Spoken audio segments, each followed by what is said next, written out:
जय श्री राम। बहुत बहुत स्वागत है आप सभी का एक बार फिर से आपके ही अपने YouTube चैनल पर। मैं पंडित आशीष शर्मा।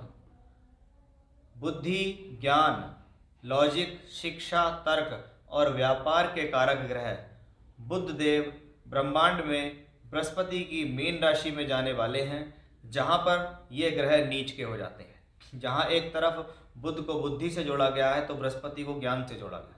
यानी सामान्य तौर पर अगर देखा जाए तो बुध ग्रह और बृहस्पति अगर ये दोनों एक दूसरे की राशियों में चले जाते हैं तो कहीं ना कहीं ये ज्ञान में और लॉजिक में और शिक्षा में बढ़ोतरी के लिए माना जाता है। अगर बृहस्पति बुध की राशियों में जाता है तो ना तो वहाँ पर वो नीच का होता ना उच्च का होता, लेकिन बुध ग्रह जब बृहस्पति की राशि में जाता है तो ये वहाँ जाकर नीच का हो जाता है। यानी कहीं ना कहीं ज्ञान का जो ग्रह है बृहस्पति, जिसको हम समझदारी का प्रतीक भी कहते हैं, विवेक का प्रतीक कहते हैं, धन का कारक कहते हैं, उसमें बुध जैसा ग्रह आकर जाकर नीच हो रहा है। यानी कहीं ना कहीं ऐसी स्थिति में आपके दो तरीके की सोच हर व्यक्ति विशेष की होती है। एक व्यक्ति दिल से सोचता है, एक व्यक्ति दिमाग से सोचता है। यानी यहाँ पर स्थितियाँ विवेक और दिल से सोचने वाली ज़्यादा बनेगी, क्योंकि दिमाग से सोचने वाला जो ग्रह है बुध, वो यहाँ नीच का हो गया।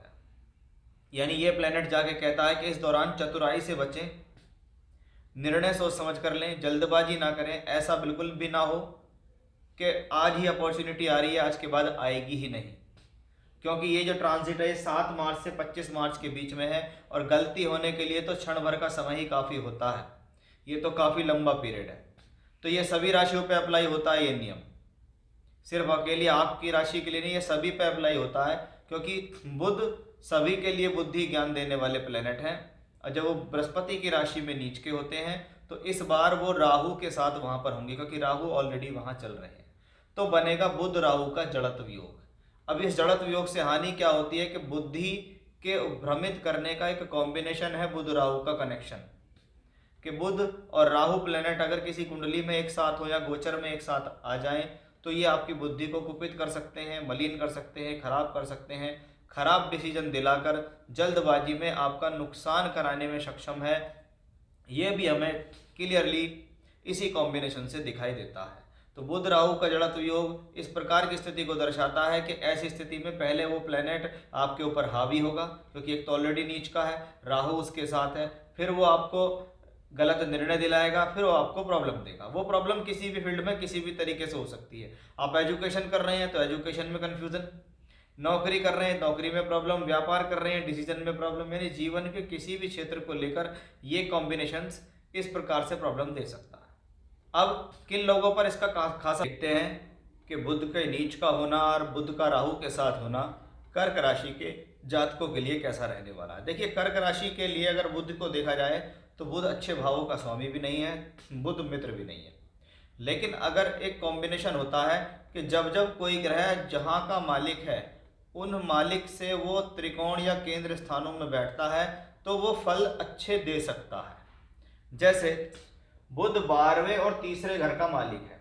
अब तीसरा घर छोटी छोटी यात्राएं, ट्रांसफर, परिवर्तन, आपके हिम्मत और साहस के लिए, क्रिएटिविटी के लिए जाना जाता है। 12वां घर किस लिए होता है? टूर, ट्रैवलिंग, यात्रा, एक्सपोर्ट इम्पोर्ट, दूर स्थान पे जाना, विदेश जाना, एक्सपोर्ट इम्पोर्ट करना, खर्च होना, नुकसान होना, इनके लिए होता है। यानी बुध का कारकत्व क्या है कि बुध ऐसी चीज़ों से जुड़कर रिजल्ट देगा। अब 12वां घर क्या अस्पताल भी है, तो जो लोग फार्मेसी का काम कर रहे हैं, मेडिकल लाइन से संबंधित काम कर रहे हैं, एक्सपोर्ट इंपोर्ट का काम कर रहे हैं, विदेश से जुड़कर काम कर रहे हैं, ट्रांसपोर्ट का, ट्रैवलिंग का काम करते हैं, यानी कह सकते हैं कि बुध ऐसी परिस्थितियों में या ऐसी एक्टिविटियों से आपको लाभ दे सकता है। अब वो बुध 9th हाउस में आएगा। 9th हाउस को भी कहीं ना कहीं हम ट्रैवलिंग के लिए देखते हैं। क्यों देखते हैं? आपने कभी शायद ना सुना हो कि 9वें घर को हम ट्रैवलिंग क्यों कहते हैं। देखिए, ये है कर्म भाव। कर्म भाव से जो 12वां स्थान है ये 9वां स्थान होता है। इसको कहते हैं कर्म के लिए होने वाली यात्रा या विदेश यात्रा। इसलिए हम 9th हाउस से यात्रा या विदेश यात्रा भी देखते हैं। हमने देखा 12वें का मालिक अपने से 10वें स्थान में है, तीसरे का मालिक अपने से 7वें स्थान में है। इसका मतलब बुध का जो बल है वो उतना कमजोर हुआ नहीं जितना दिखाई देता है। लेकिन अगर वो ग्रह नीच का हो, शास्त्र ये कहता है कि अगर खराब भावों के स्वामी नीच के हो जाएं तो उनके जो खराब फल देने की क्षमता है वो कम हो जाती है।